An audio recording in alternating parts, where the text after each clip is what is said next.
Isih celek diwulang ngaji, sok yen gedhe supaya ngerti.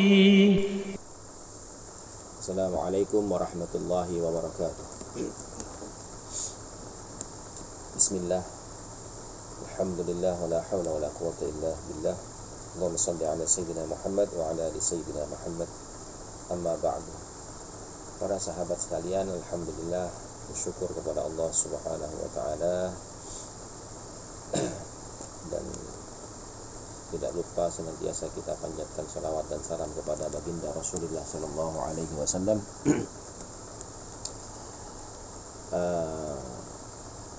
Ada beberapa teman-teman itu yang sering mempertanyakan sebenarnya apa sih yang terjadi di negeri kita ini.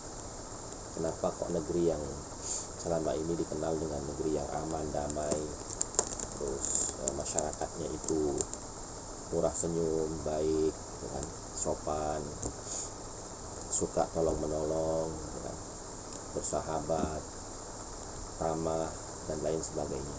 Tapi beberapa tahun terakhir ini kok sepertinya sedikit-sedikit itu memanas, sedikit-sedikit emosi, sedikit-sedikit menyalahkan orang lain, dan terkesan kayaknya dirinya yang paling benar gitu.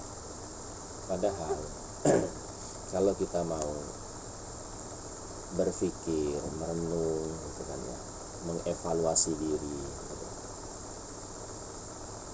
Allah itu perintahkan kepada kita di dalam Al-Quran, wa'tasimu bihablillahi jami'an wa la tafarraqu.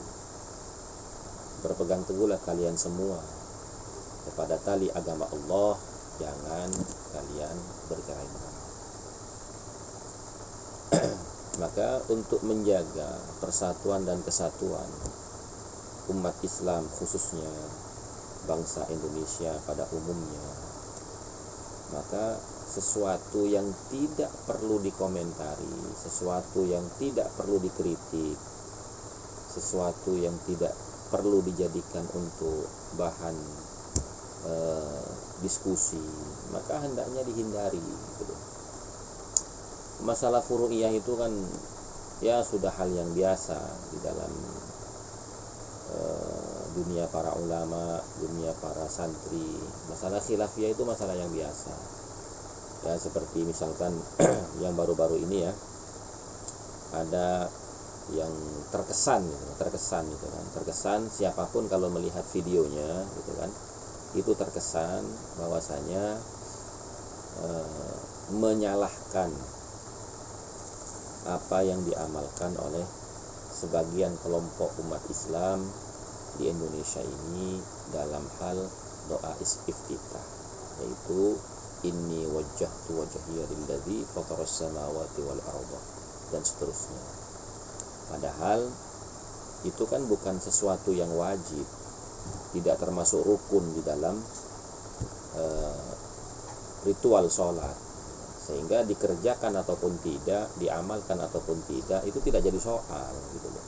Nah, artinya tidak perlulah dikomentari, dikritik, atau dijadikan bahan untuk diskusi gitu loh, karena itu nanti akan menimbulkan perselisihan di antara umat Islam gitu loh.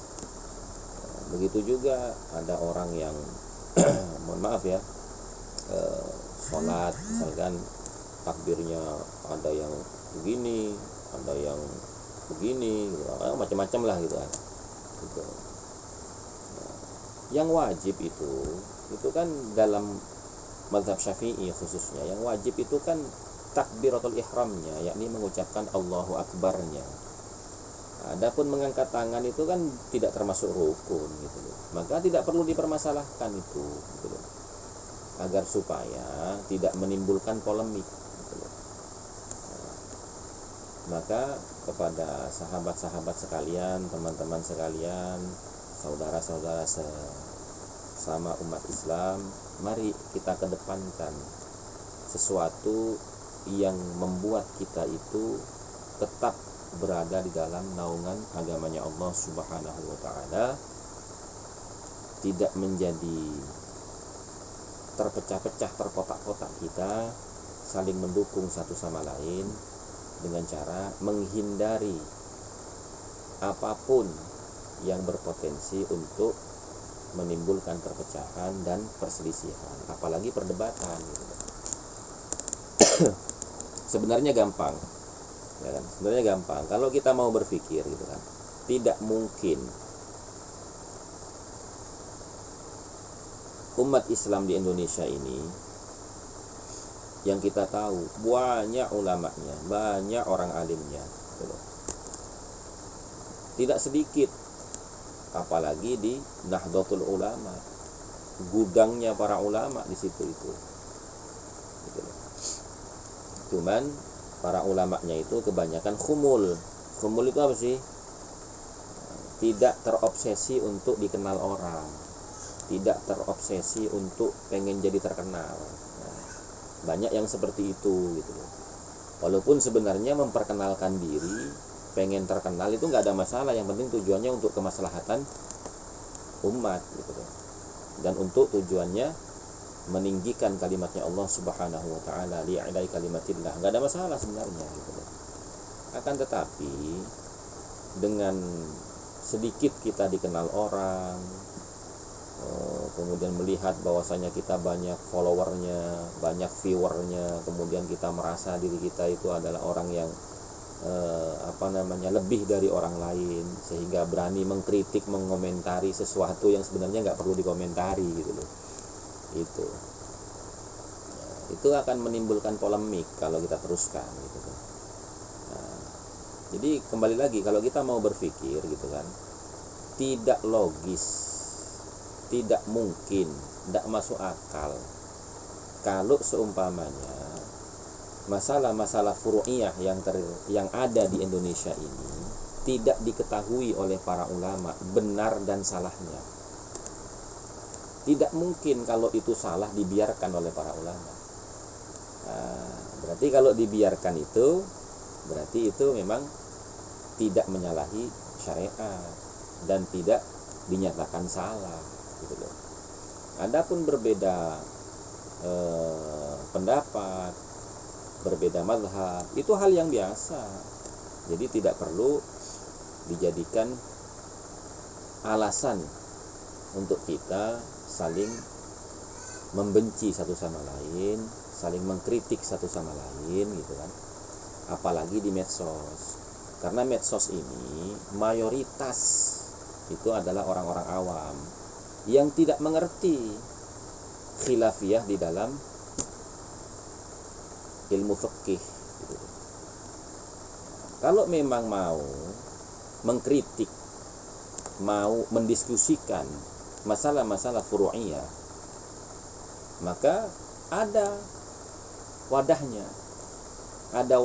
Misalkan kalau di NU itu ada lembaga Bahsul Masail, kalau di Muhammadiyah itu ada majelis tarjih. Itu wadahnya, bukan di medsos gitu loh. Karena di medsos itu siapa yang mau diskusi gitu. Ya mohon maaf gitu loh. Seperti misalkan Kiai Said Akil Siraj menjelaskan tentang sifat nafsiyah, yaitu dari akidah yang 50 itu sifat wajibnya Allah ada 20. Yang pertama adalah sifat wujud, yang mana wujud ini adalah sifat nafsiyah. Ketika Kiai Said menjelaskan itu, dan memang kalimat wujud ini tidak ditemukan di dalam Al-Quran. Tidak ada dalil sharih yang menyatakan bahwasanya Allah itu wujud. Nggak ada. Dalil sharihnya nggak ada. Nah, itu pun jadi polemik gitu loh. Jadi polemik karena apa? Kan Kiai Said itu berpidato di dalam lingkungan warga NU gitu loh. Nah, yang kedua, konteksnya adalah menjelaskan tentang sifat nafsiyah, yaitu wujud. Nah, harusnya diteliti dulu, diklarifikasi dulu, sebagaimana firman Allah Subhanahu wa taala, ya ayyuhalladzina amanu in ja'akum fasikum binaba'in fatabayyanu. Kalau ada kabar yang tidak jelas kebenarannya, benar dan salahnya belum jelas, fatabayyanu, klarifikasi dulu gitu loh. Karena tidak mungkin sekelas Profesor Dr. Kiai Haji Said Akil Siraj,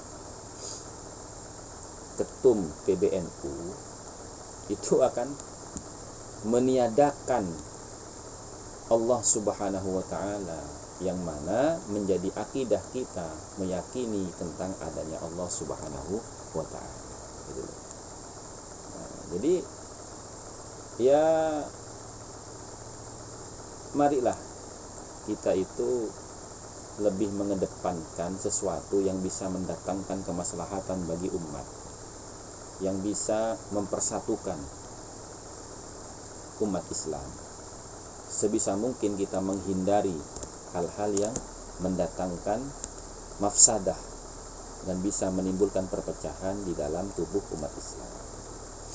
Nah, saya kira demikian apa yang bisa saya sampaikan, karena ini juga selain pertanyaan dari beberapa teman-teman, ini juga curhatan saya gitu loh.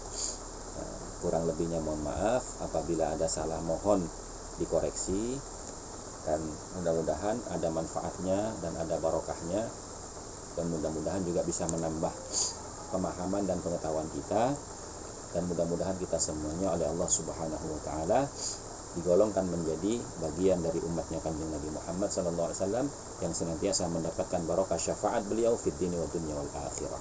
Dan mudah-mudahan kita semuanya mendapatkan ajal kita dalam keadaan husnul khatimah. Amin Allahumma amin. Wallahul muwafiq ila aqwamit thoriq wal afu minkum. Wassalamualaikum warahmatullahi wabarakatuh. Isih celek diwulang ngaji, sok yen gede supaya ngerti. Ngaji iku gampang syarate, asal manut karo gurune.